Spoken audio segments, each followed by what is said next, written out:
آپ کے دل میں رچنس ہو تو فارغ کریں اپنے آپ، ٹائم نکالیں اللہ تعالیٰ کے لیے، اور پھر دیکھیں آپ کے مسئلے کیسے حل ہوتے۔ کئی لوگ سے میں نے سنا ہے، ایک بھائی بہت مشکل سے گزرے تھے، 2 سال پہلے کا واقعہ ہے، اور 6-7 مہینے ہو گئے ان کا وہ مسئلہ حل نہیں ہو رہا، ان کا وہ مسئلہ حل نہیں ہو رہا، کوئی فیملی پرابلم تھی۔ اور ایک دن مجھے ملے and he was so happy، اور انہوں نے مجھے ایک سینٹینس کہا جو میں کبھی نہیں بھولوں گا۔ انہوں نے کہا کہ علی بھائی all it took was one تہجد، that's it، لیکن 6 مہینے مجھے کبھی ٹائم نہیں ملا، مجھے لوگوں سے ملنے کا ٹائم مل گیا، مجھے لوگوں سے کہانیاں سنانے کا ٹائم مل گیا، لوگوں کی سننے کا ٹائم مل گیا، لیکن تہجد کا ٹائم نہیں مل رہا تھا۔ all it took was one تہجد، اور میرا مسئلہ حل ہو گیا۔ تو امام شافعی رحمہ اللہ نے کہا کہ میکنگ دعا ایٹ دا ٹائم آف تہجد is like an arrow which does not miss its target.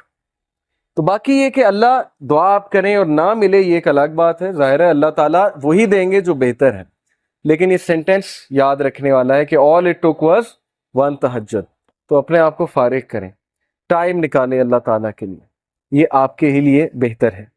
اور پھر یہ حدیث، انس بن مالک reported the messenger of Allah صلی اللہ علیہ وسلم said، Allah Almighty said، حدیث قدسی ہے،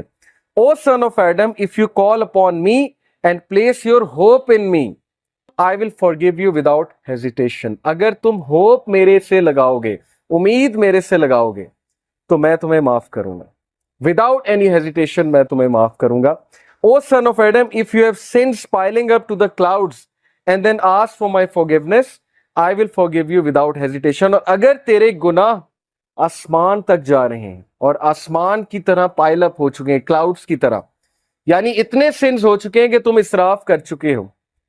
اور تم مجھ سے معافی مانگو گے، میں تمہیں معاف کروں گا، لیکن سچے دل سے توبہ کرو گے، میرے پاس آؤ گے، میرے سے بات کرو گے، مجھے ریکگنائز کرو گے، تو میں تمہیں معاف کروں گا۔ تو کویسچن یہ ہے کہ کیا ہمارے ہوپس اللہ تعالیٰ سے لگے ہیں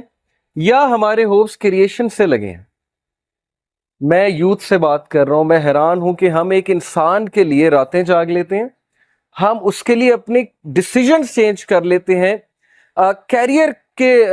جو ہماری لائن ہے اس کو چینج کر دیتے ہیں ایک انسان کو پانے کے لیے،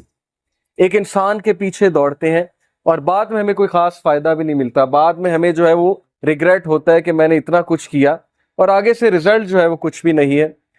تو یہ ہیں وہ مثالیں جو اللہ تعالیٰ ہمیں قرآن مجید میں بتا رہے ہیں، حدیث میں بتا رہے ہیں کہ تم میرے سے امید لگاؤ، تم میرے پاس آؤ، تم میرے سے مانگو، پھر دیکھو کہ تمہارا مسئلہ حل ہوتا ہے کہ نہیں ہوتا ہے۔